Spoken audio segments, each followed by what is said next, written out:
বাইরে প্রচন্ড বৃষ্টি হচ্ছে। কালো পোশাক পরে আবির বড় বাড়ি থেকে বের হলো। নেহা কালো কোট পরা লোকটা চলে যাওয়ার দিকে তাকিয়ে আছে। কে লোকটা? আমাদের বাড়ি থেকে এভাবে কেন বের হচ্ছে? চোর? না না, চোর হলে এভাবে তো হেঁটে যাবে না। লোকটার হাঁটার মধ্যে একটা অন্যরকম ভাব আছে, যা সচরাচর চোরদের থাকে না। তাহলে কে? বাড়ির কেউ? বাড়িতে এমন কে আছে বাবা? দূর, বাবা এভাবে কেন বের হবে? তাহলে কি হবে? আবির? আরে দূর, আবিরের মতো হাঁদা গোবা টাইপের খ্যাত লোক এভাবে যাবে নাকি? কিন্তু সেদিন তো কেমন যেন কাপড় পরে এসেছিল বাড়িতে, গভীর চাহনি ছিল। তবে কি এইটা সত্যি আবির? আমি কি পিছু নেব? কেন সে এভাবে বৃষ্টির মধ্যে বের হয়েছে? নেহা কথাগুলো ভাবতে ভাবতে কখন যে সেও বাড়ি থেকে বের হয়ে পড়েছে সেও জানে না।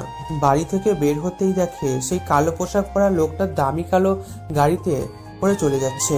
নেহা অবাক হয়, আবারও মনে মনে বলে, যদি আবির হয় তাহলে এত দামি গাড়িতে করে কোথায় যাচ্ছে? এত দামি গাড়ি তো আমাদেরও নেই, এমনকি সে নিজেই ড্রাইভ করে যাচ্ছে।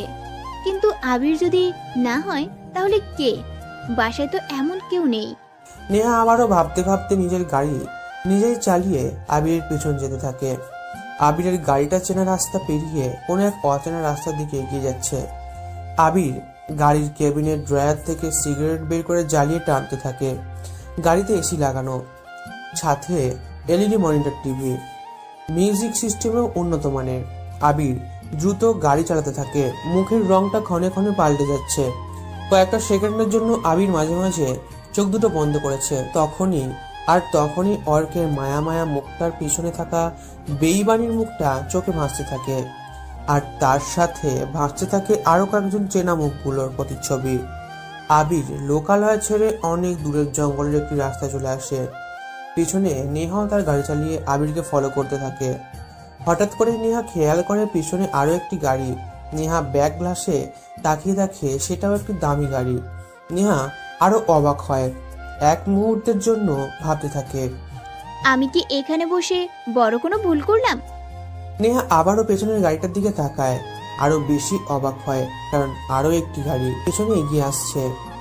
মানে এই চিকন রাস্তায় পরপর চারটে গাড়ি, যার প্রথমটাতে নেহার অপরিচিত কেউ বসা আছে, আর তার পেছনেই নেহার গাড়ি, আর নেহার গাড়ির পেছনে আরো দুইটা গাড়ি, যেন কোনো গাড়ির রেসের প্রতিযোগিতা হচ্ছে।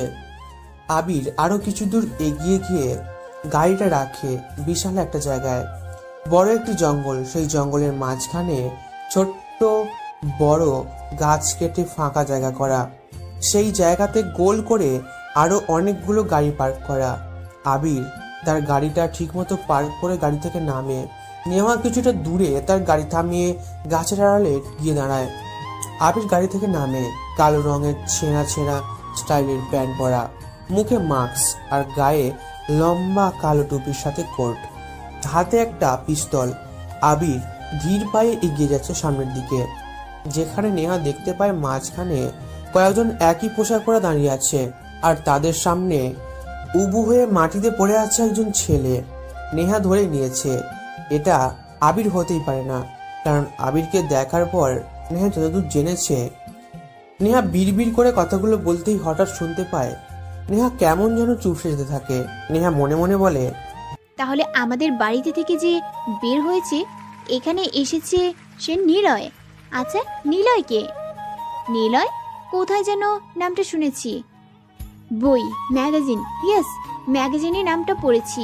তার মানে এইটাই কি সেই the king of Mustan Rockstar? কিন্তু সে আমাদের বাড়ি কি করছিল? আর যে নিলয় ভাই বলে ডাকলো তার কণ্ঠটাও কেমন যেন চেনা চেনা লাগছে, কিন্তু মনে করতে পারছি না। কি হবে?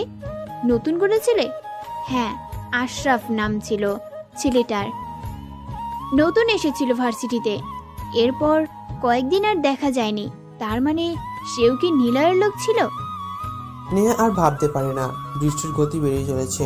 নেহা দেখে নিলয় সে ছেলেগুলোর সামনে দাঁড়ায়, ধপ করে মাটিতে বসে পড়ে উবু হয়ে থাকা ছেলেটার সামনে, হাত দিয়ে গলাটা শক্ত করে ধরে টেনে তোলে নিলয়। কেমন আছিস মহিন? নেহা শুনতে পায় নিলয়ের কণ্ঠ, কিন্তু কেমন যেন অন্যরকম লাগছে। হয়তো মাস্কের কারণে কণ্ঠটা ঠিক ধরতে পারছে না নেহা। নতুন একটি ভয়েস। ভাইয়া, আমাকে মাফ করে দিন, আমি কিছু করিনি। নিলয় কখনো অন্য কাউকে মারে না, যতক্ষণ অবধি নিলয়কে কেউ ক্ষতি না করে। তাহলে ভাইয়া আমাকে ছেড়ে দিতে বলেন, আপনার লোকেরা আমাকে অনেক মেরেছে। যা। ধন্যবাদ ভাইয়া। মাহিন বসা থেকে উঠে দাঁড়ায়। পায়ে তার প্রচন্ড ব্যথা অনুভব হওয়াতে সে আবারও বসে পড়ে। নিলয়ের দিকে ভয়ার্ত দৃষ্টিতে তাকায়। নিলয় মাহিনের দিকে পিস্তলটা এগিয়ে নিয়ে যাবে, তখনই মাহিন নিলয়ের দিকে তাকিয়ে কান্না করে দেয়। মাহিন আবারও বলে, ভাইয়া আমাকে দয়া করে ছেড়ে দিন। নিলয় কোনো কথা বলে না, কেবল একটু শব্দ করে হাসেও। সাকিব নামের ছেলেটা মাহিনের বাহুতে রড দিয়ে জোরে বাড়ি দেয়। মাহিন সাথে সাথেই আত্মচিৎকার দিয়ে পড়ে যায়। নিলয়ের দিকে তাকিয়ে কান্না ভরা চোখে কিছু বলতে যাবে, তার আগেই নিলয় বলে, অর্ক, সৌরভ, রাহাত এরা কোথায়? আমি জানি না ভাইয়া, সত্যি জানি না। আপনি যেমন আমাকে দেখতে দেন না, আপনার মুখটাও কেউ দেখেনি। আর ওরা তো আপনারই লোক ছিল, আপনার মতো করে ওরা নিজেদেরকে হাইড করে রাখে। চুপ শালা, বোকা পাইছিস? তুই অর্কের কাছের লোক, তুই জানবি না? আর এটাও জানি তোরা এখন ঢাকাতেই আছিস। এখন বল, কোথায় ওরা? ভাইয়া সত্যি বলছি, আমি জানি না। শার্ট করে একটা গুলির শব্দ শোনা যায়। মাহিনের দেহটা মাটিতে পড়ে যায়। নিলয় উঠে দাঁড়ায়। ওর সামনে থাকা সাকিব, আরশাব, হাসান, মেহেদি আর সায়নের দিকে তাকিয়ে গম্ভীর গলাতে বলে, কে গুলি করলো তোদের মধ্যে? সবাই অবাক হয়। নিলয়ের এমন কথা শুনে সবাই একে অপরের দিকে তাকিয়ে থাকে। ওরা সবাই ভাবছে নিলয় মাহিনকে গুলি করেছে, আবার নিলয় ভাবছে ওদের মধ্যে কেউ মাহিনকে মেরেছে, কিন্তু দুজনের মধ্যে কেউই মাহিনকে মারেনি। সবাই অবাক হয়। কে মারলো ওকে? জানি না ভাইয়া। তার মানে পিছন থেকে? নিলয় পিছনে তাকায়। সাকিবদের গাড়ির আলোতে স্পষ্ট একটি গাড়ি দেখতে পায় নিলয়। নিলয় আরো অবাক হয়, কারণ গাড়িটা শফিক সাহেবের। দূর থেকে বোঝা যাচ্ছে এটা। তবে কি শফিক সাহেব মহিনকে মারলো? কিন্তু কেন? উনি তো এমনটা করবে না। তাহলে কি হতে পারে? নিহা? ধুর, সে কেন হতে যাবে? নিলয় সব ভাবতে ভাবতে গাড়িটার দিকে এগিয়ে আসে। নেহা গাড়ির পেছনে গাছের আড়ালে দাঁড়িয়ে আছে।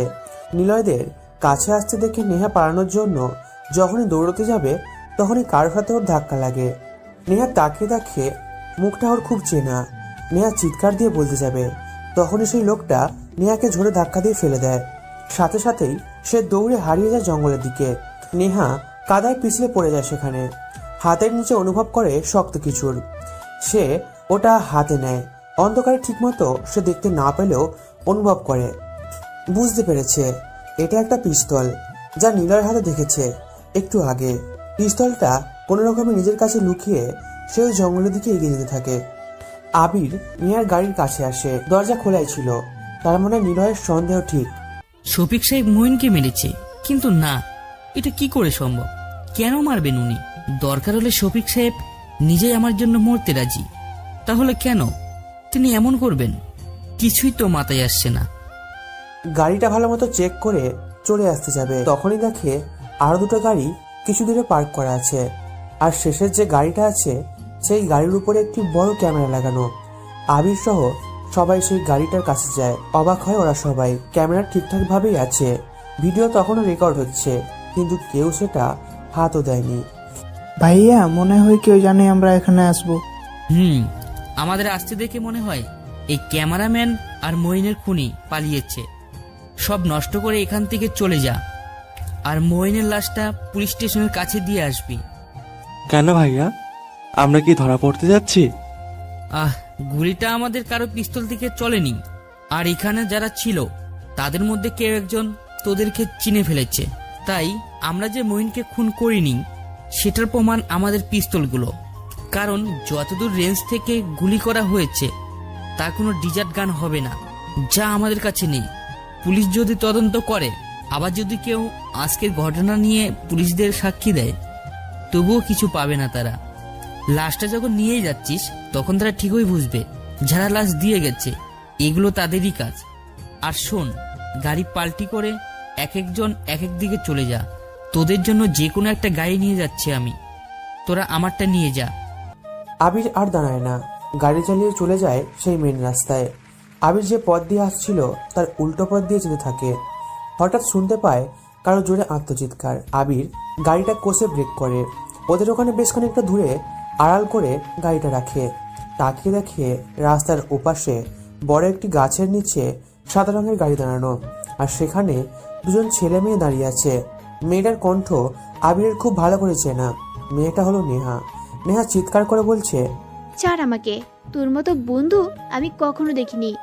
তুই আমার সাথে এটা কখনোই করতে পারবি না। ছি শিহাব, তুই এমন হবি ভাবতেই পারিনি। ছাড় আমাকে।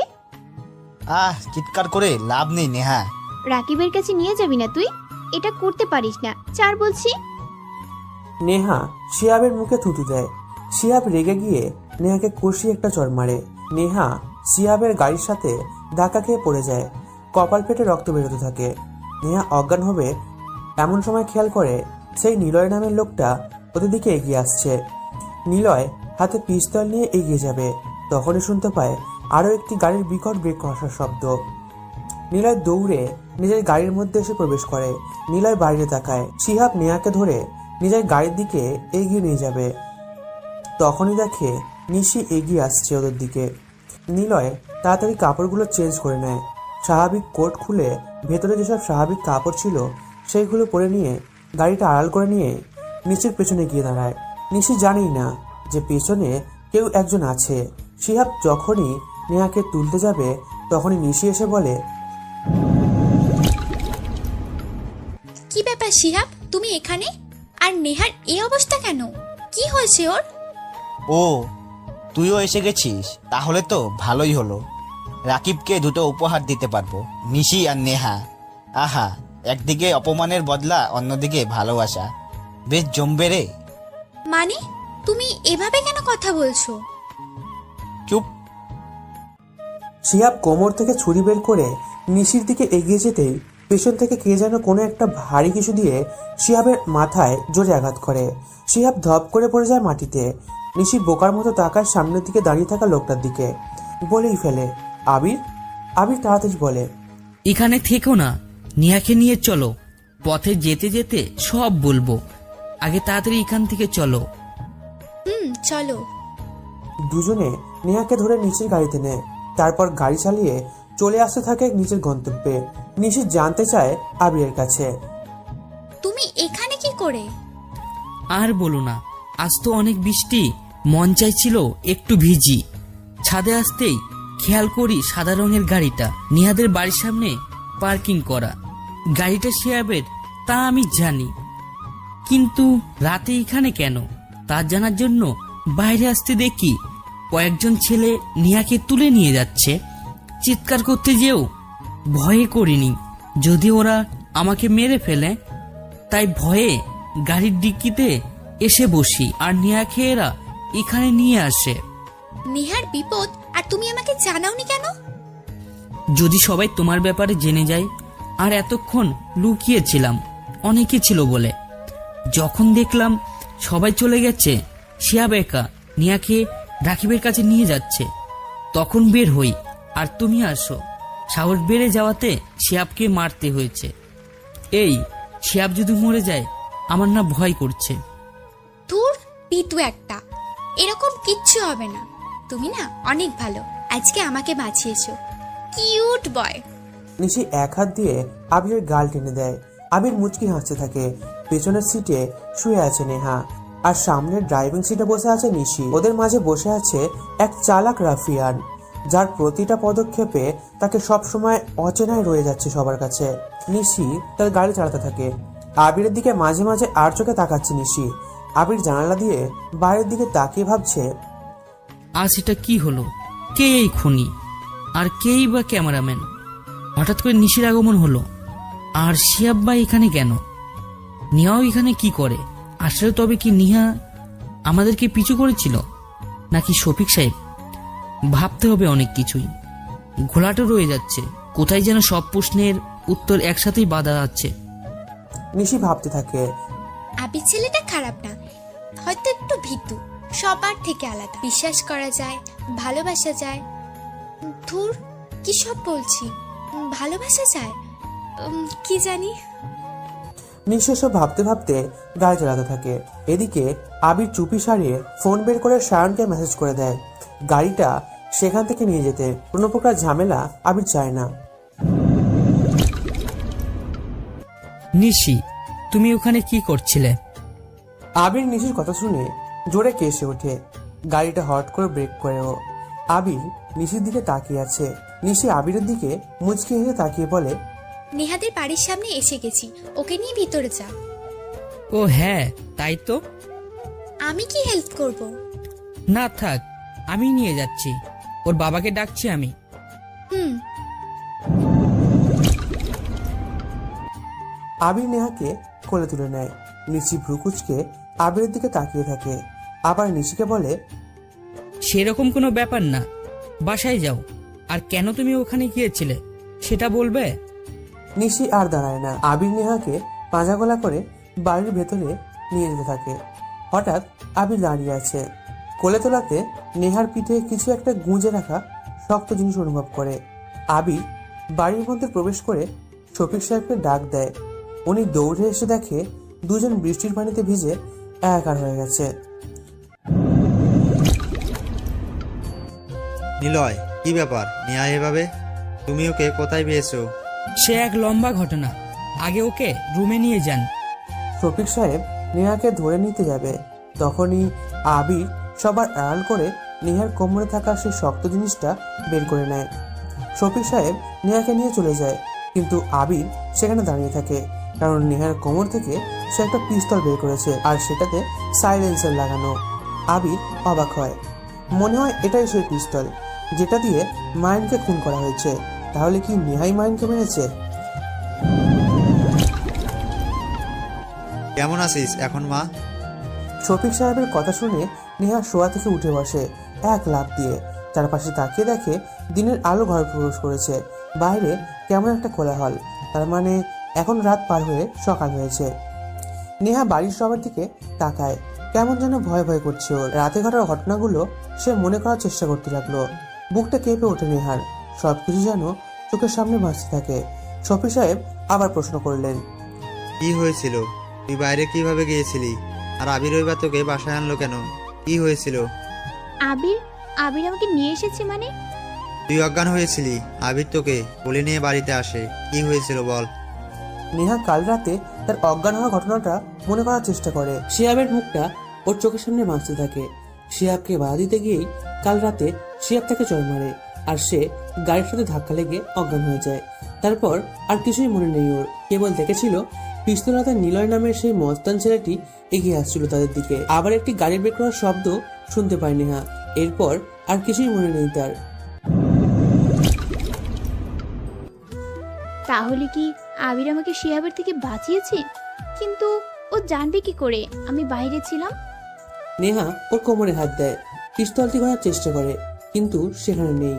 নেহা ওর বাবাকে প্রশ্ন করে, আমার কাছে কি কোনো কিছু পেয়েছিলে? ওই না তো, কি ছিল? না, কিছু না। আচ্ছা, সব পরে বলবো কি হয়েছিল। এখন যাও, আমি ভার্সিটিতে যাব। তোর এখন যাওয়া লাগবে না। আমাকে তো যেতেই হবে, বুঝবে না তুমি? আবির ভার্সিটির মধ্যে প্রবেশ করছে। শান্ত ভঙ্গিতে ভার্সিটিতে আসছে ও। হঠাৎ পিছন থেকে একজন ওর কাঁধে হাত রাখে। আবির ঘুরে তাকাতেই দেখে শিহাব দাঁড়িয়ে আছে, সাথে আরো কয়েকজন নতুন ছেলে। শিহাবের মাথায় সাদা ব্যান্ডেজ করা। আবির ওর কাঁধ থেকে হাতটা সরিয়ে নিয়ে সামনে এগোতেই শিহাব ওর ব্যাগটা টেনে ধরে। কি ব্যাপার, এমন করছো কেন তুমি? আমি চাই না তুই ভার্সিটিতে আসিস। আমি চাই না তুই নেহাদের বাড়িতে থাকিস। কেন, কি সমস্যা তোমার? সমস্যা অনেক কিছুই, এত প্রশ্নের উত্তর তো তোকে আমি দেব না। 2 দিনের মধ্যে চলে যাবি, না হলে তোর খবর আছে।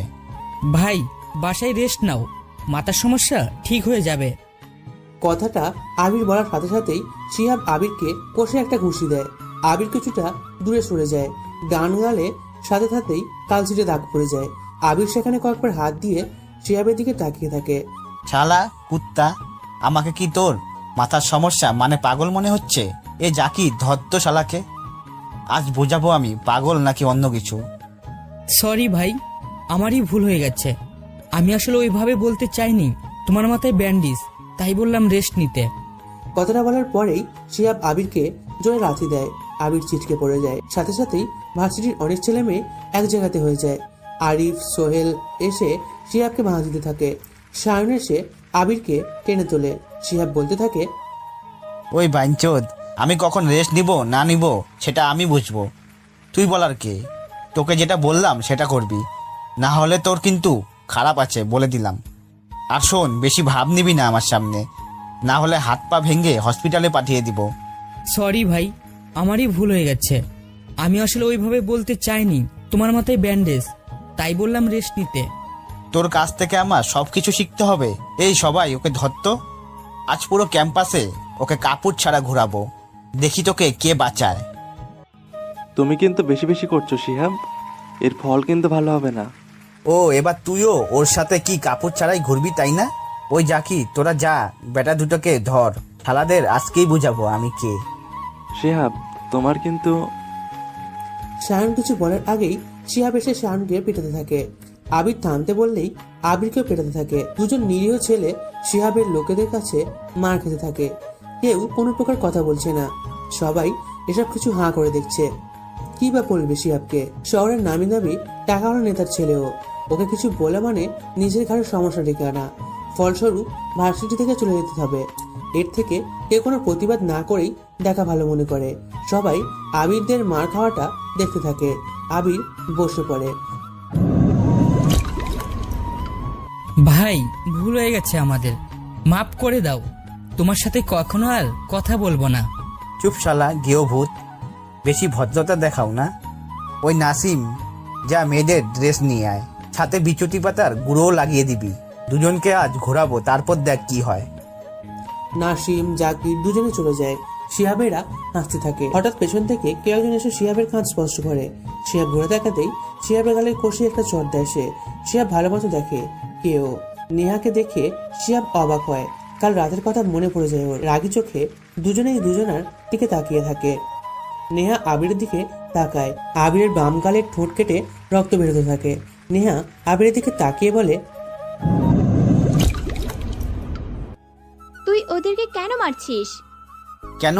তোকে কি সেটা বলতে হবে? তুই কেন সবার সামনে আমাকে চড় মারলি? সবাই আমার দিকে হাসি হাসি মুখে তাকাচ্ছে, আমার সম্মানটা কোথায় যাবে জানিস? শোন, আমি রাকিব না যে অপমান সহ্য করব, আমি এর জবাব দিয়ে দিব এখনই। মানে কি করবি তুই? আর তোরে তো চট দিয়েছি, মন চাচ্ছে তোকে এক্ষুনি খুন করি। দেখবি কি করব। কথাটা বলেই নেহার ওড়নাটা কেড়ে নেয়। নেহা তৎক্ষণাৎ চিৎকার দিয়ে দুই হাত দিয়ে নিজেকে ঠেকে নেয়। শিহাব ওড়নাটা ওর গলায় ঝুলিয়ে নেহার দিকে এগিয়ে যেতে থাকে। নেহা শিহাবের দৃষ্টি খেয়াল করে বুঝতে পারে শিহাব ওর ঠোঁটের দিকে এগিয়ে আসছে। নেহা চিৎকার করতে থাকে। নাইমা, ফারিয়া, সাদিয়া সবাই নেহার পেছনে এসে দাঁড়ায়। শিহাবকে থামানোর চেষ্টা করে, কিন্তু সবাই ব্যর্থ হয়। শিহাবের নতুন ছেলেগুলো সবাইকেই থামিয়ে দেয়। শিহাব যখন খুব কাছে চলে আসে তখনই কিসের যেন একটা বাধা অনুভব করে পেছন থেকে। শিহাব ঘুরে তাকানোর আগেই গলা থেকে ওড়নাটা খুলে নেয়, নেহার দিকে এগিয়ে দেয়। শিহাব তাকিয়ে দেখে আবির দাঁড়িয়ে আছে। আবিরের দিকে প্রচন্ড রাগী চোখে তাকায় শিহাব। আবির নেহার দিকে তাকিয়ে ইশারা চলে যেতে বলে। নেহা কিছু দূর চলে এসেই ব্যাগ থেকে ফোনটা বের করে ওর আব্বুকে কল দিয়ে ঘটনাটা বলে। এদিকে শিহাব আবিরের এমন কাজ দেখে প্রচন্ড রেগে যায়। আবির মাথাটা নিচু করে দাঁড়িয়ে থাকে। শিহাব এসে আবিরের গালে আরো দুটো ঘুষি মারে। তলপেটে লাথি মারতেই আবির মাটিতে পড়ে যায়, ছটফট করতে থাকে। শায়ন এসে আবিরকে শান্ত করে। শিহাব শায়নকেও মারতে যাবে, তখনই শুনতে পায়, তুমি যদি আর একবার ওদেরকে মেরেছো, তোমার কিন্তু খুব খারাপ অবস্থা হবে। শিহাব ঘুরে তাকায়। নিশিকে দাঁড়িয়ে থাকতে দেখে কাল রাতের ঘটে যাওয়ার সব ঘটনা মনে পড়ে যায়। শিহাব এসব ভাবতে থাকে। নিশি এসে আবিরকে মাটি থেকে তুলে নেয়। আবির নিশির হাত ধরে কোনো রকমে দাঁড়িয়ে থাকে। নিশি বলে, তুমি না একটা অমানুষ। সহজ সরল ছেলেকে না মেরে যাও রাকিবকে মারো, আর বড় মস্তান আছে তাদেরকে নিজের ক্ষমতা দেখাও। বেয়াদব ছেলে। নিশি, তুমি এখান থেকে চলে যাও, তোমার সাথে পরে কথা বলে নেব। আবিরের সাথে আমার বোঝাপড়া আছে। নিশি, তোমার সাথে ঝামেলা করার কোনো ইচ্ছেই নেই, যা বলছি, না হলে তোমাকেও। ভাই, ড্রেস আনছি, দুজনকে পরিয়ে দাও। শিহাব দেখে দুটো মেয়েদের ছোট ছোট ড্রেস নিয়ে দুজন হাজির। শিহাব তাড়াতাড়ি ওদের হাত থেকে ড্রেসগুলো নিয়ে সব ছেলেদের ইশারা করে দুজনকে শক্ত করে ধরতে আর নিশিকে অন্যদিকে নিয়ে যেতে। সংখ্যায় বেশি হওয়াতে শিহাবের ছেলেরা তার কথা মতো সব করলো। শিহাব যখন ওদের কাছ থেকে ড্রেস পরাতে ব্যস্ত তখনই খেয়াল করে ভার্সিটিতে কয়েকটি গাড়ি প্রবেশ করছে। শিহাব থেমে যায়, তাকিয়ে দেখে দুটো পুলিশের গাড়ি, সাথে নেহার আব্বুও গাড়িতে আছে। পুলিশ এসে শিহাবের গাড়ি চড় মারে, হাতে হাত করা পরাতে যাবে তখন শিহাব বলে,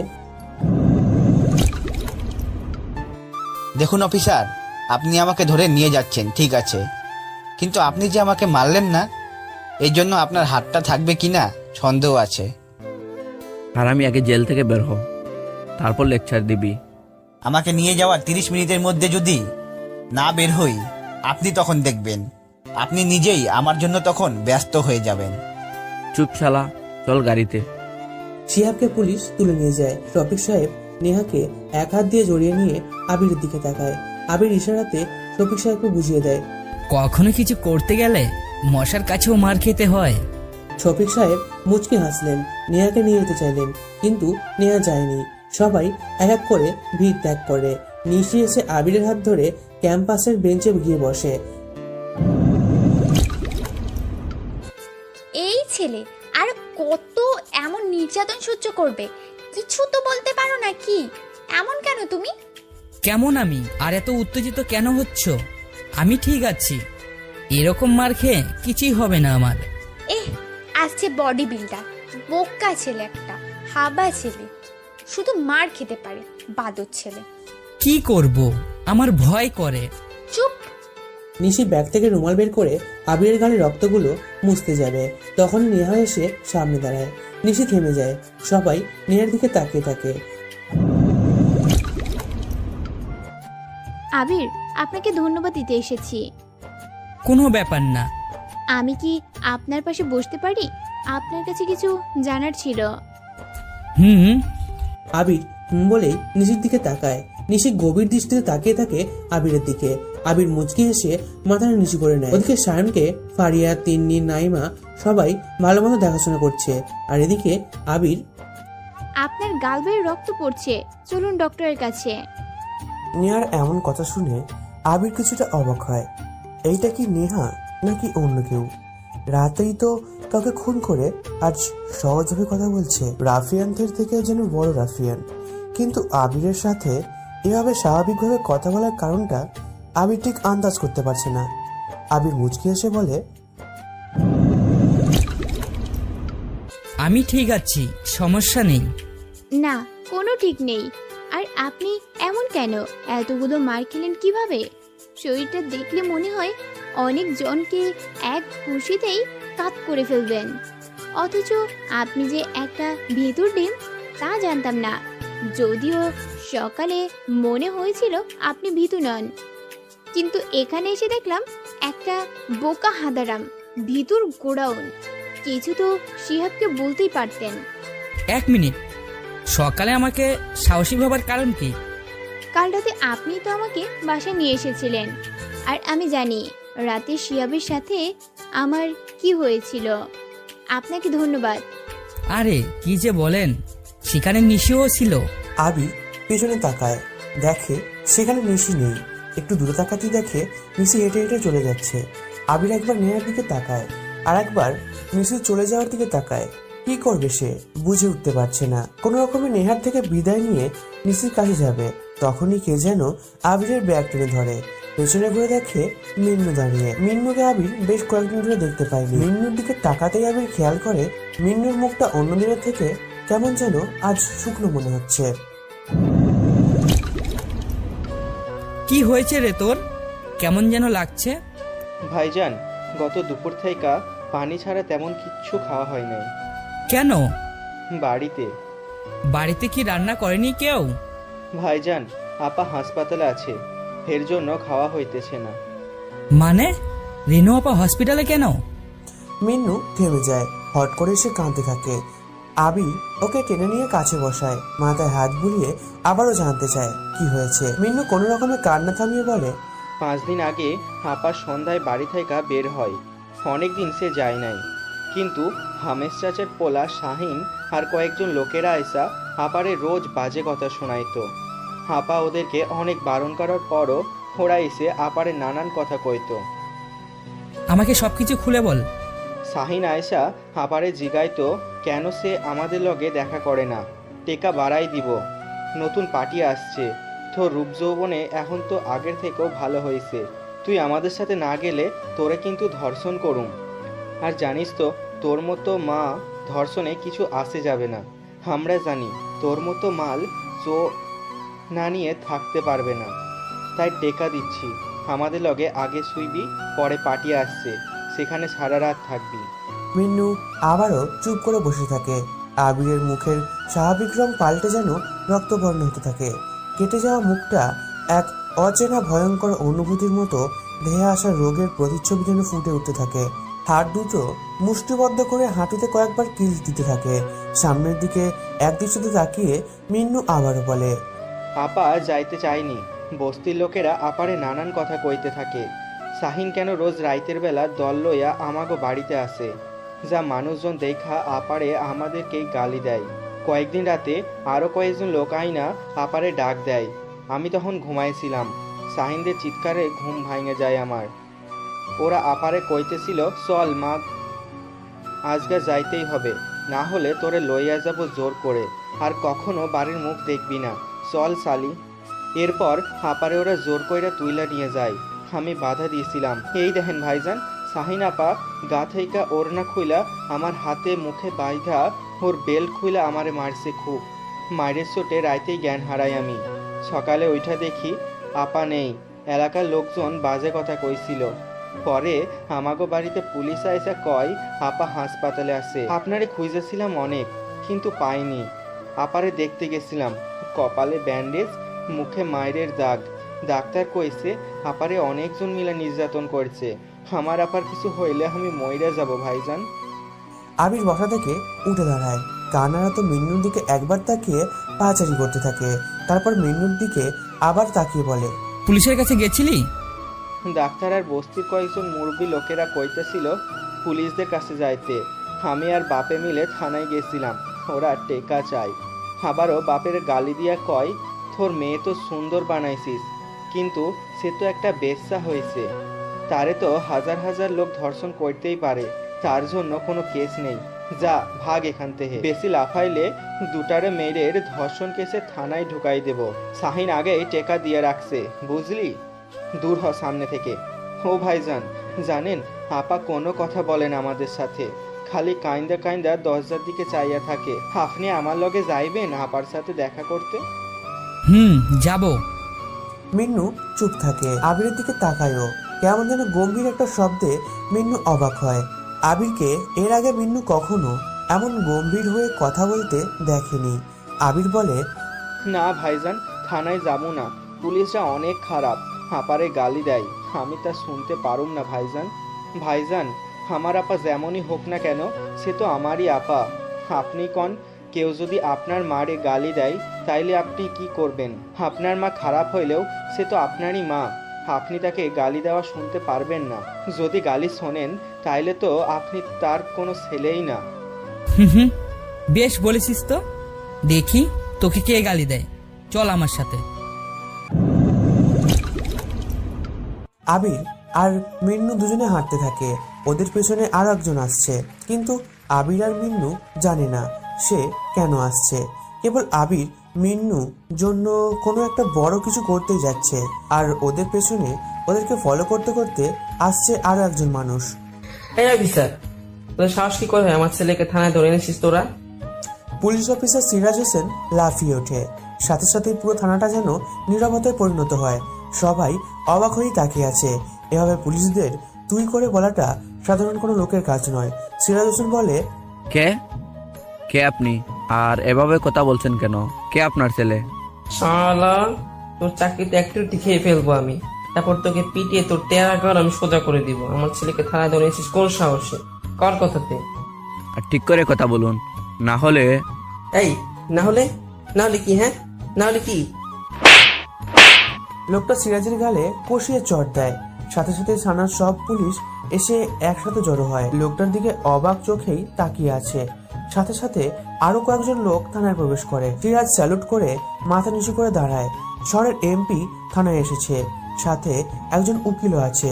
এমপি সাহেব বলেন, সিরাজ মিয়া, তুমি মোশাররফ ভাইয়ের ছেলে শিহাবকে কেন ধরেছো? জানো এর জন্য তোমার খারাপ হতে পারে। সরি স্যার, আমি জানতাম না যে শিহাব ওনার ছেলে। আর তাছাড়া শিহাব অন্যায় করেছে, দুজন ছেলেকে ও কারণে পিটিয়েছে। সহজ সরল দুজন ছেলের সাথে একটি মেয়েকেও টিস করছে, তাই স্যার ওকে ধরে নিয়ে আসছি। কাগজগুলোতে সাইন করে ছেড়ে দাও। তার দরকার নেই, আপনি বলছেন এটাই যথেষ্ট। শিহাবকে হাবিলদার যেয়ে বের করে আনে। শিহাব সিরাজ হোসেনের সামনে এসে বলে, তোকে না বলেছিলাম আমাকে 30 মিনিটের মধ্যে ছেড়ে দিতে হবে, এখনো 10 মিনিটও হয়নি। ওই দুটো ছেলে আমার বিরুদ্ধে বয়ান দিবে, তাই না? তোকে তো পরে দেখবো, আগে ওই দুটোকে দেখছি। শিহাব থানা থেকে বের হয়। ওর বাবার থেকে ফোন নিয়ে রাকিবকে ফোন দেয়।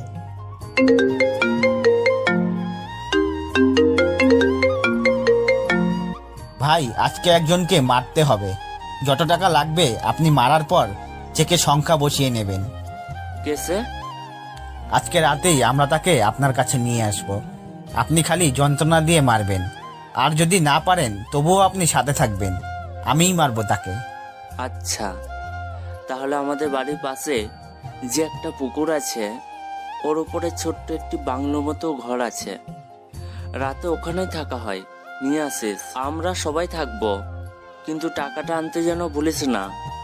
আর নেহার ব্যাপারটা কি করছিস? এটাকে মেরে দেন, পরের দিনই নেহাকে পাবেন। শিহাব ফোন কেটে দেয়। তারপর আরিফ আর সোহেলকে কল দেয়। সোহেল রিসিভ করতে শিহাব বলে, আমার হেল্প লাগবে, করবি কিনা বল। কি করবি তুই? আজ আবিরকে ধরে নিয়ে যেতে সাহায্য করবি। মানে? রাকিব ভাইয়ের কাছে ওকে নিয়ে যাব, তাদের কথা রাকিব ভাইকে বলছি। তোরা ভার্সিটি দখলে রাখবি, ভাই তোদের সুযোগ দেবে যদি আমাকে হেল্প করিস। কিন্তু আবির যদি আমাদের কিছু করে? কি করবে? শাওনের থেকে যতদূর জেনেছি, সে ছোটখাটো মস্তানি করতো অনেক আগে, তারপর সব ছেড়ে গ্রামে যায়, সেখান থেকে এই শহরে চলে আসে। কেউ নেই তার আশেপাশে, সে কিছুই বলবে না। আচ্ছা ঠিক আছে। শিহাব ওর বাবার গাড়ি নিয়ে ভার্সিটির দিকে চলে আসে। আজ রাতেই ওরা আবিরকে তুলে নিয়ে যাবে। তারপর ভাইজান, ওই পুলিশ কাকু আব্বারে আর আপারে গালি দিয়েছিল। মিন্নু থানায় প্রবেশ করতেই আবিরের হাত উঁচিয়ে পুলিশ অফিসের কাশেমকে দেখিয়ে দেয়। আবির মিন্নুর হাত ধরে এগিয়ে যায়। মিন্নুকে দেখে কাশেম মিয়া বিরক্তি নিয়ে তাকালো। কাশেম মিয়া গালি দিয়ে মিন্নুকে বলে, ওই কুত্তার বাচ্চা, তুই আবার এখানে আসছত? তোদের না বলছিলাম কোনো কেস নিতে পারবো না। আবির মিন্নুর হাতটা শক্ত করে ধরে। আবির মিন্নু থেকে নিজেকে ছাড়িয়ে কাশেম মিয়ার সামনে চেয়ার টেনে বসে।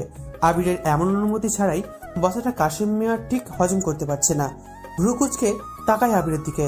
আবির চেয়ারে হেলান দিয়ে বসে পকেট থেকে ফোন বের করে কি যেন লিখে কাকে যেন পাঠিয়ে দিল। তারপর শান্ত ভঙ্গিতে বলল, দেখুন স্যার, আপনি যেটা করছেন সেটা অন্যায়। আপনি কেন কেসটা নিচ্ছেন না? আবিরের কথা শুনে কয়েকজন পুলিশ একটা মুচকি হাসলেন। আবিরও হাসলেন তাদের সাথে, কিন্তু আবিরের হাসি দেখে সবাই আবার থেমে যায়। কাশেম মিয়া বলে, কি ব্যাপার, তুই হাসিস কেন?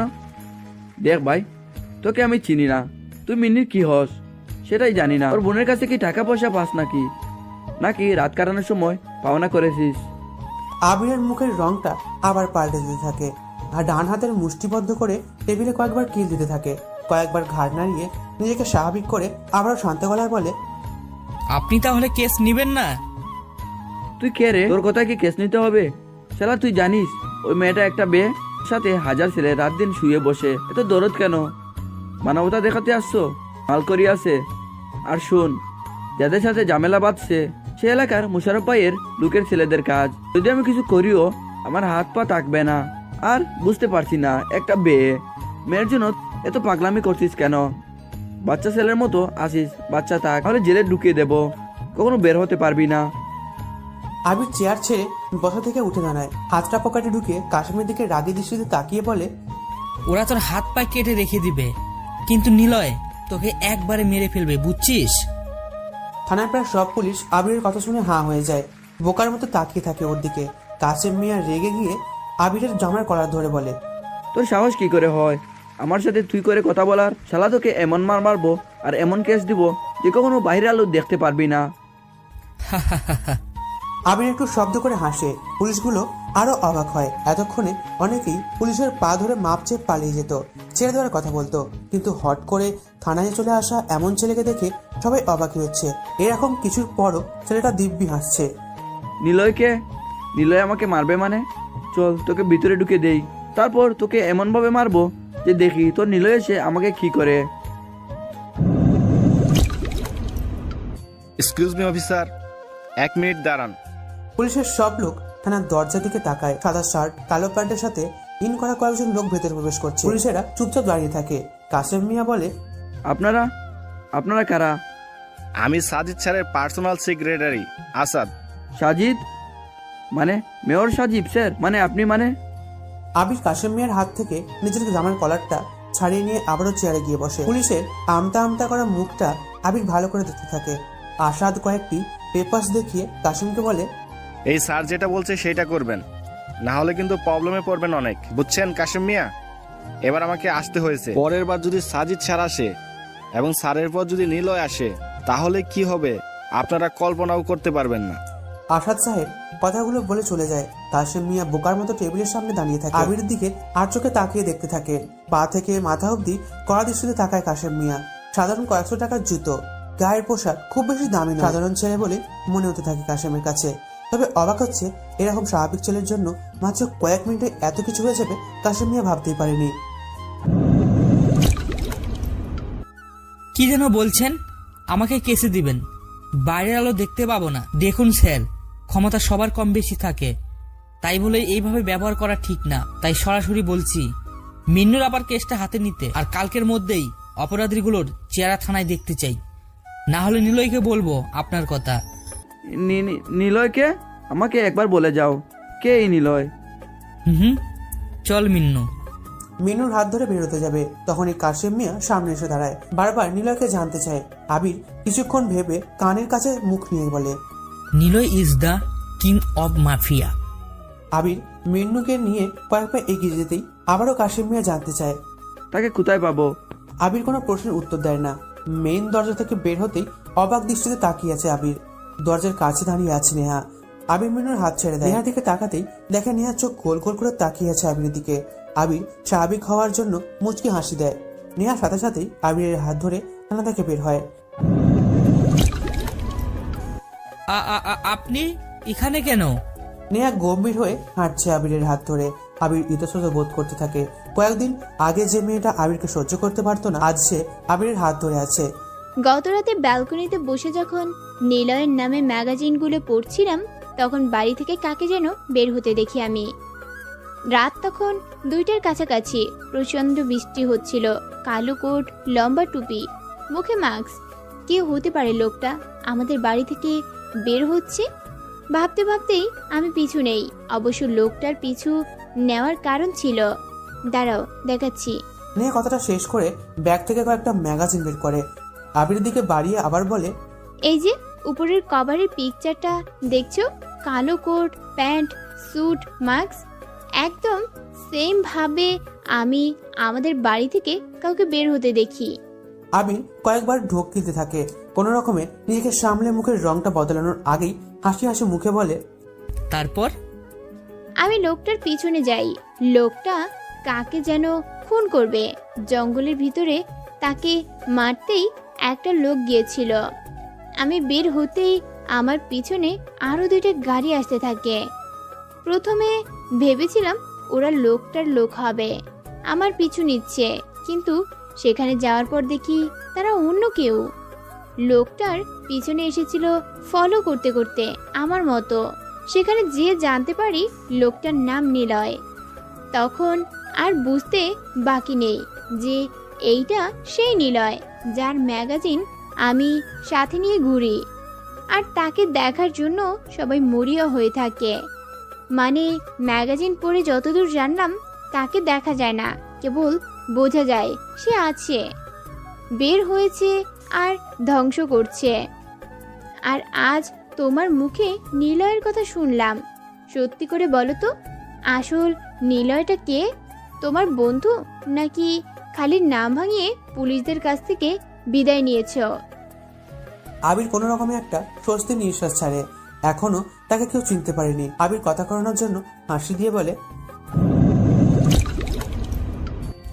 আপনি কিন্তু আমাকে তুমি করে বলছেন। তো আমরা তো একই ক্লাসে পড়ি, আর তাছাড়া এক বাড়িতেই থাকি। কোনো ব্যাপার না, তুমিও আমাকে তুমি করে বলো। আর বাবাকে এইসব বলবে না যে আমি বাইরে গিয়েছিলাম রাতে নিলয়ের পিছনে। জি আচ্ছা। কি জি আচ্ছা? আমাকে কি বয়স্ক মনে হয়? না মানে। আবির আর নেহা হাসছে। মিন্নুর হাত ধরে আসে আবির। নেহা কিছুক্ষণ আবিরের সাথে কথা বলে আবারও জানতে চায়, বলো, নিলয়কে তুমি কি করে চেনো? নিলয় মানে কোন Niloy? The king of mafia Niloy. সত্যি করে বলো, আমি কিন্তু সব শুনেছি, আর এটাও দেখেছি মিন্নুর সাথে তোমার কিসের কথা হচ্ছিল। তাই তোমাদের পিছন পিছনে এসে থানায় দেখি আর বড় রকমের ঝামেলা। কিন্তু আমি এসে যে এতটা অবাক হব ভাবিনি। আমি ধরেই নিয়েছিলাম তোমাকে পুলিশ খুব মারবে। এমনিতেই তো কথা বলতে পারো না, বোকা শোকা ছেলে একটা। পুলিশ যদি অন্যায়ভাবে ধরেও তবুও তো কিছু বলতে পারবে না। কিন্তু কে জানে, আমি এসে এখানে উল্টোটা দেখব। দুটো প্রশ্ন, তুমি নিলয়ের কথা পুলিশদেরকে এমনভাবে বলেছো যেন নিলয় তোমার খুব খুব কাছের কেউ। কে নিলয়? আর আরেকটা হলো, ওই লোকগুলো কারা? জানি আমাদের মেয়র সাজিদ আঙ্কেলের লোকেরা ছিল, কিন্তু তোমার সাথে ওদের কিসের সম্পর্ক? তোমাকে পুলিশ মাত্রই গায়ে হাত দিয়ে সেলে ভরে দিচ্ছিল, আর তখনই ওরা এসে তোমাকে বাঁচিয়ে নেয়। ব্যাপারটা কি? আবির, আমাকে সত্যি কথা বলো, তুমি আসলে কে? মানে সাধারণ দেখতেও তুমি কিন্তু ঠিক এরকম না। মিন্নু যখন ওর বোনের কথাগুলো বলছিল, আমি দেখেছি তোমার মুখের এক্সপ্রেশন কেমন হয়ে যাচ্ছে। হিংস্রতা বোঝা যাচ্ছিল বারবার, যেন সব কিছু ধ্বংস করে দেবে। আবার যখন পুলিশ অফিসার ওর আপাকে নিয়ে বাজে কথা বলল, তখনও তোমার মুখের রং পাল্টে গিয়ে অন্যরকম ধারণ করেছে। যেখানে তোমার মতো আবিরের থেকে আমি কোনো কেউকেই আশা করব না। আবির চুপ হয়ে যায়। একটু আগেই সে ভেবে নিয়েছিল সে ধরা পড়েনি, কিন্তু এখন যেন মনে হচ্ছে সবকিছুই প্রকাশ পেতে যাচ্ছে।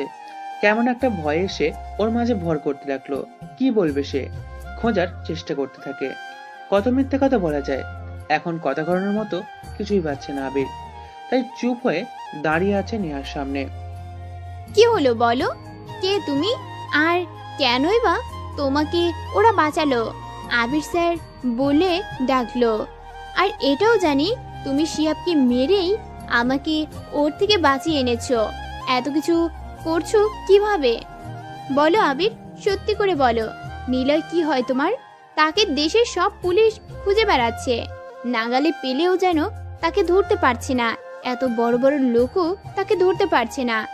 আর তোমার মতো এত সামান্য গ্রাম থেকে আসা ছেলে তাকে চেনে, তার কথা বলছো, আবার এমন ভাবে বলছো যেন নিলয় তোমার সাথেই থাকে। অনেক রহস্য আবির, আমাকে সবটা বলো, না হলে আমি কিন্তু থানায় বলে আসব। তুমি নিলয়ের লোক, তোমাকে ধরলে নিলয়কে পাওয়া যাবে। যদি সত্যি বলো সবকিছু মেনে নেব, প্লিজ বলো। আবির তার মাথা চুলকাতে থাকে।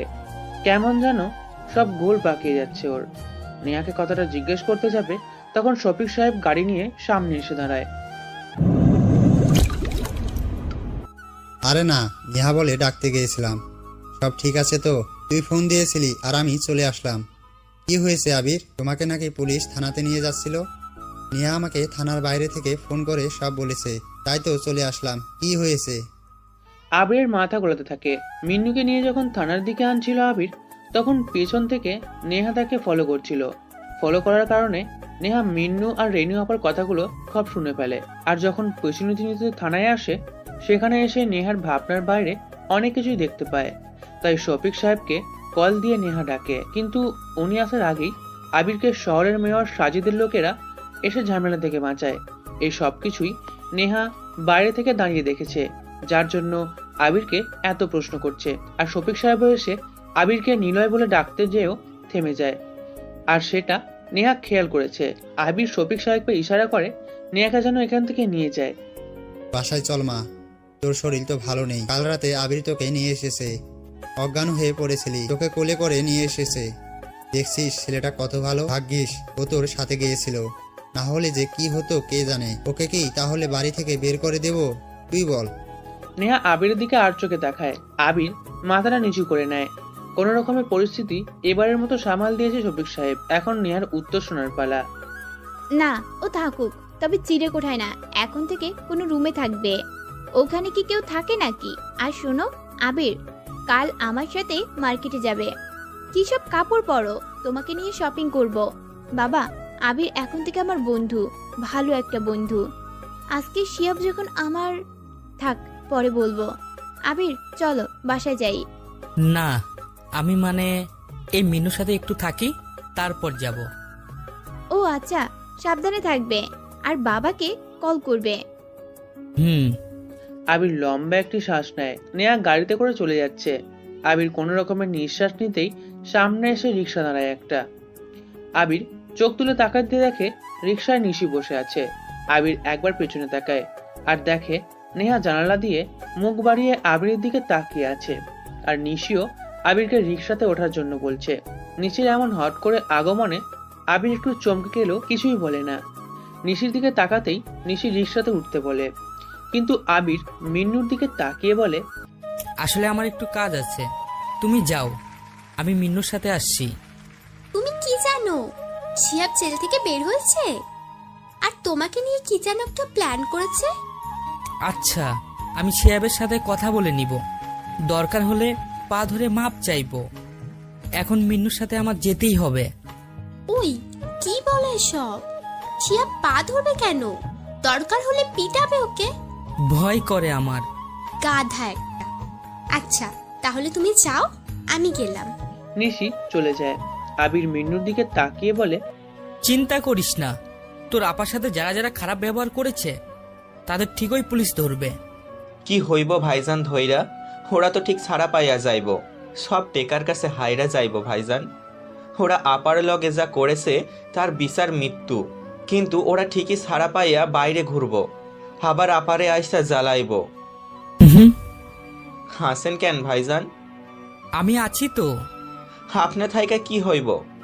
আপনি এমনিতেই ভার্সিটির পোলাপানদের কাছে মার খাইয়া পইরা থাকেন, আপনি কি করবেন?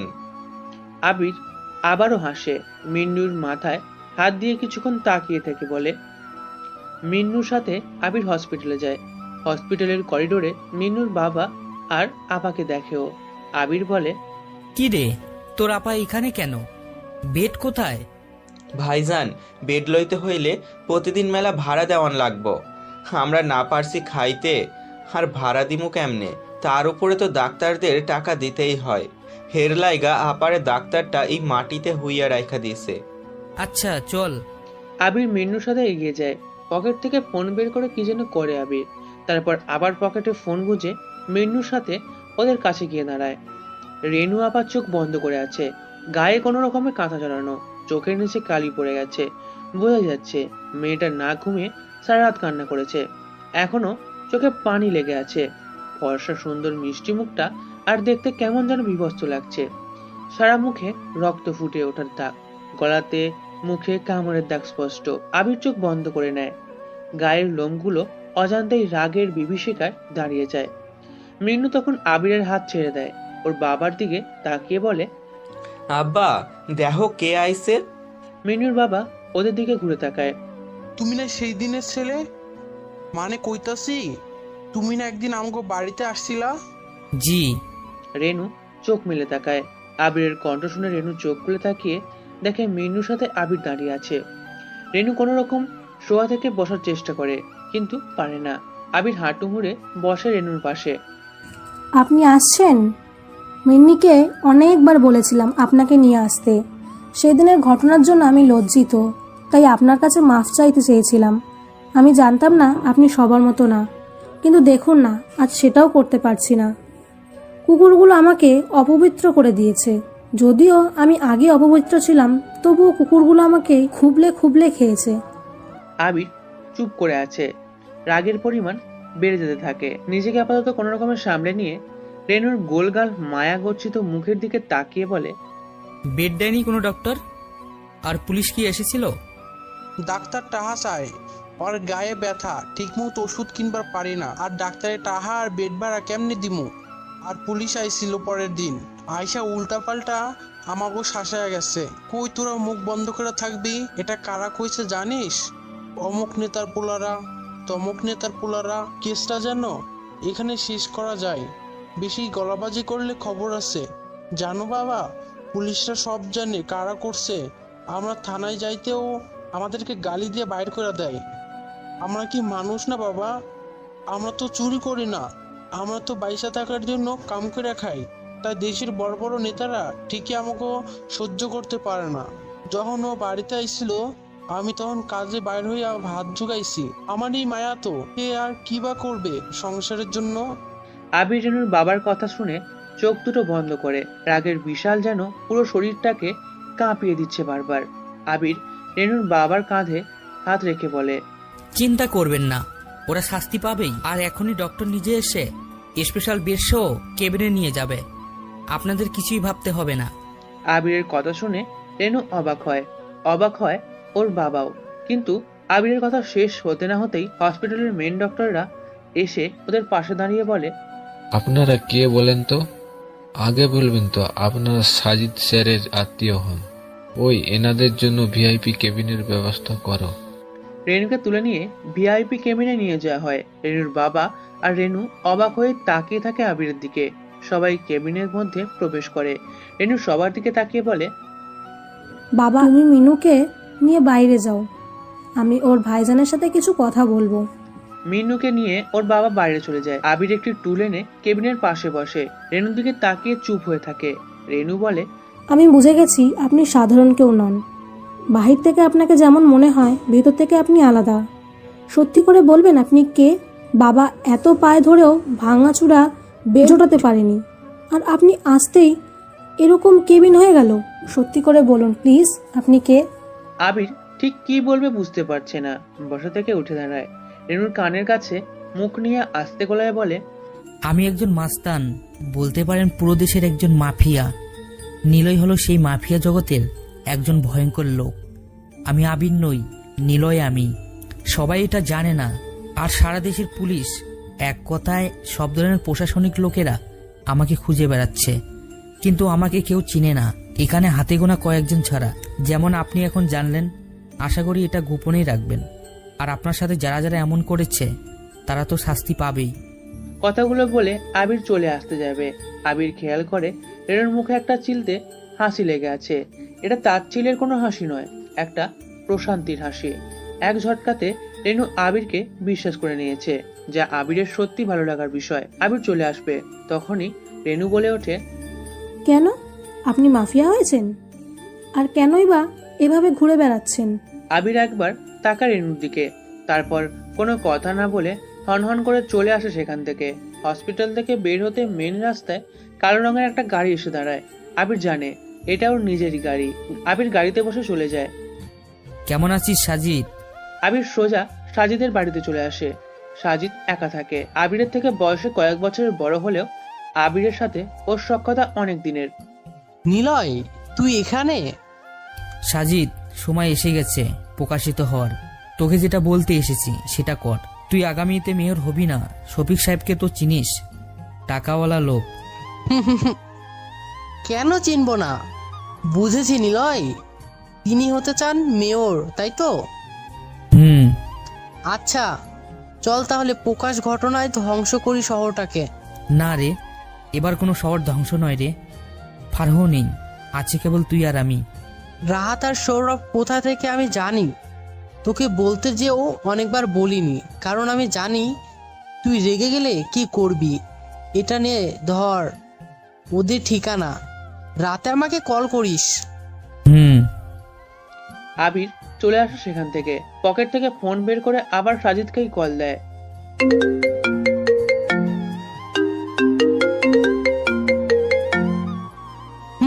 বল নিলয়। সন্ধ্যায় আমার সাথে দেখা করবি? শফিক সাহেবের বাসায়? না, ওখানে প্রবলেম আছে। শফিক সাহেবের বাড়ির পাশে একটা জায়গা আছে, সেখানে আসবি, দরকার আছে। আর শোন, সিম্পল ভাবে আসবি। আজ আকাশে মেঘ জমেছে। হট করে বৃষ্টি চলে আসার অপেক্ষা যেন প্রকৃতি থমকে আছে। আবির নামের নিলয় মাফিয়া শফিক সাহেবের বাড়ির উঠানে বড় লিচু গাছের নিচে সিমেন্ট বালি দিয়ে গোলা চত্বর করে বসার জায়গা বানানো, সেখানে বসে আছে। সন্ধ্যা হতে এখনো কিছু সময় বাকি। মাটির দিকে তাকিয়ে আবির মনে মনে অনেক কিছুই ভাবছে কয়েক বছর আগে সেই রক্তাক্ত ঘটনা। ফারাহ, আবির আর সাজিদ ছিল খুব কাছের বন্ধু। ফারাহ আর সাজিদের তেমন কেউ ছিল না। সাজিদ ছিল সৎ মায়ের আদলে থাকা অবহেলিত একজন ছেলে, আর ফারাহ থাকতো ওর মামির সংসারে, যেখানে প্রতিনিয়ত ওর ওপর নির্যাতন চলতো। মজার ব্যাপার হলো, তিনজনেরই দেখা হয় কিশোরী নির্বাচনী জেলখানায়। অবাক করা বিষয় হলো, তিনজনের একদিনেই ছাড়া পেয়ে যায়। জেলখানাতেই তিনজনের মধ্যে বন্ধুত্ব গড়ে ওঠে। ফারাহের মামা তাকে আদর করলেও মামি ছিল একজন ভয়ঙ্কর মহিলা। মামা বাসার কাজে বাইরে থাকলে তার সুন্দরী হট মামি তার প্রেমিককে ডেকে এনে রাতের পর রাত কাটাতো। ফারাহ সবকিছু দেখে তো মামিকে বারণ করত, কিন্তু ওর মামি ফারাহকে অনেক মারে, আর মামাকে যেন এসব কথা না বলে, তার জন্য মারে তাকে। একদিন এসব কিছু সহ্য করতে পারেনি, সে চেয়েছিল ওর মামাকে সব বলে দেবে, কিন্তু ওর মামি সেদিন রাতেই ফারাহর রুমে ঢুকে কাপড়গুলো ছিঁড়ে চিৎকার দিতে থাকে। তখন ওর মামা এসে ফারাহর কোনো কথা শোনে না। এক পর্যায়ে ফারাহকে বেল্ট দিয়ে পেটাতে থাকে খুব। কেবল মামা নয়, তার মামিও তাকে পেটাতে থাকে। ফারাহ আর সহ্য করতে পারে না। রুমের টেবিলে থাকা আপেল কাটার ছুরি দিয়ে ওই দিন রাতেই ঘুমিয়ে থাকা মামা আর মামিকে মেরে খুন করে। তারপর আর কি, সে চলে আসে কিশোর সংশোধন কারাগারে। কিন্তু ফারাহ এখানে এসে আরো দুজন বন্ধু পায়। কি ভাবছো এখানে বসে তুমি? সন্ধ্যা ঘনিয়ে এসেছে। আকাশের রং পাল্টে গিয়ে কালো রং ধারণ করেছে। চোখ তুলে পাশে তাকিয়ে দেখে নেহা এসে দাঁড়িয়ে আছে। তুমি এখানে? ব্যালকনিতে দাঁড়িয়ে অনেক সময় ধরে দেখছি তুমি নিচের দিকে তাকিয়ে কি ভাবছো। কি হয়েছে? তেমন কিছুই না, এই মিন্নুর বোনকে নিয়ে একটু মন খারাপ। ওহ। নেহা চুপচাপ আবিরের পাশে বসে আবিরের দিকে আর চোখে তাকিয়ে অনেক কিছুই ভাবতে থাকে। আচ্ছা, আমি কি আবিরকে ভালোবেসে ফেলেছি? কিন্তু কখন আর কেন? ধুর, কিছুই তো মাথায় আসছে না। কত ছেলে তো আমার জন্য পাগল, তবুও কেন আবিরের কথা বারবার ভাবছে আমার মন। আমাকে কি আবিরকে সব বলা উচিত? কিন্তু ও যদি রেগে যায়, দেখি কি বলে ও। আবির, তোমাকে একটা কথা বলি। বলো। নেহা কিছু বলতে পারে না। আবির একবার নেহার দিকে তাকায়, মনে মনে বলে, সবকিছু ছেড়ে চলে যেতে হবে আমায়, না হয় জেলখানাতে কাটাতে হবে। আমার অনিশ্চিত জীবনে আমি কাউকে জড়াতে চাই না। তাছাড়া মাফিয়ারা কখনো প্রেমে পড়ে না, পড়তেই নেই তাদের। যেখানে রক্তের তাজা গন্ধে জীবন কাটিয়ে দেওয়া যায়, সেখানে ভালোবাসা কি থাকতে পারে? নেহাকে আমার জিজ্ঞাসা করা দরকার, সেদিন রাতে কি হয়েছিল। সাইলেন্সার লাগানো পিস্তল তার কাছে কি করে এলো? নাকি সত্যি সে আমার মতো খুনি? আমাকে জানতেই হবে, সে ছিল নাকি অন্য কেউ। আবার ক্যামেরাগুলো কে লাগিয়েছিল এটা নিশ্চয় নেহাই জানে। সবকিছু জেনে আজ রাতেই অর্ক, রাহাত আর স্বরূপকে মেরে চলে যাব বহু দূরে, যেখানে থাকবে না কোনো রক্তের খেলা, থাকবে না পিছুটান। তোমার কোমরে ওই দিন আমি একটা পিস্তল দেখতে পাই, ওটা কি তোমার পিস্তল? আবিরের কথা শুনে নেহা চুপচাপ বসে থাকে। নেহা তার ভালো লাগার কথাগুলো বলতে যেও পারল না। নেহা চেয়েছিল আবিরকে তার ভালো লাগে, আর ভালো লাগাটা তৈরি হতে অনেক সময় লেগেছে। এই কারণে কথাগুলো বলতেই নেহার আটকাচ্ছে। কি হলো বলো। আসলে ওই দিন রাতে নিলয়ের পিছু নিয়েছিলাম আমি, কিন্তু আরো দুজন লোক তোমার পিছু নিয়েছিল। তার মতে আমার চেনা একজন লোক ছিল, যে কিনা নিলয়ের শিকারটাকে মেরে দেয়, আর আমি তাকে দেখে ফেলি। এরপর দুজনের ধাক্কা লাগে, ওর হাত থেকে পিস্তল পড়ে যায়, আর সেটা আমি রেখে দেই নিজের কাছে।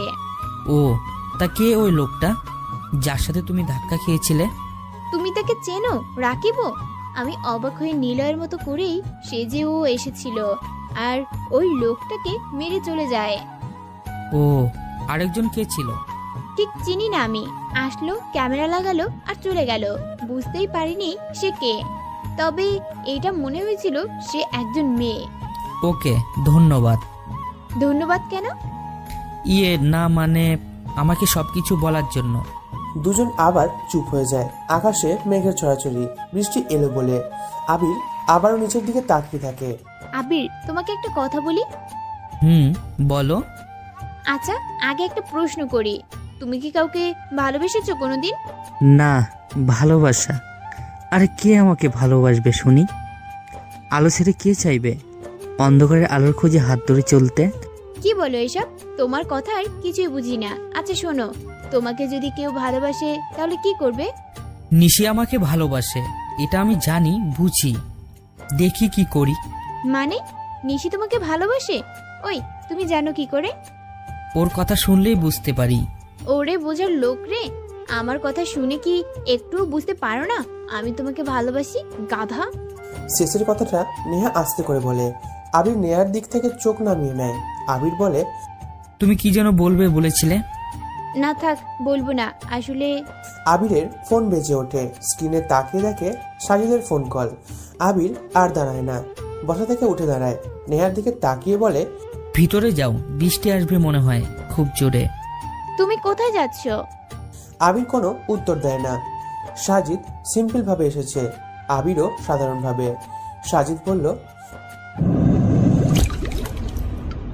কি রে, কি কারণে ডেকেছিস? তোর মনে আছে কেন তুই জেলখানাতে এসেছিলি? মনে থাকবে না কেন গাধা?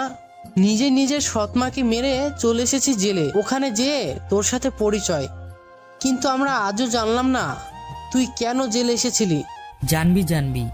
শোন, আমি এই শহর ছেড়ে চলে যাব অনেক দূরে। আজ রাতে কয়েকজনকে তার নিজের ঠিকানায় পাঠাবো।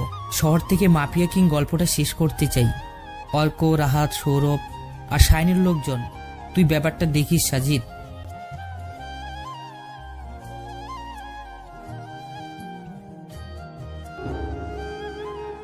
হ্যালো গাইস, ভিডিওটি যদি ভালো লেগে থাকে তাহলে অবশ্যই ভিডিওতে একটি লাইক দিবেন এবং কমেন্ট করে জানাতে ভুলবেন না। আর আমাদের চ্যানেলটি সাবস্ক্রাইব করে পাশে থাকা বেল আইকনটি ক্লিক করে রাখুন।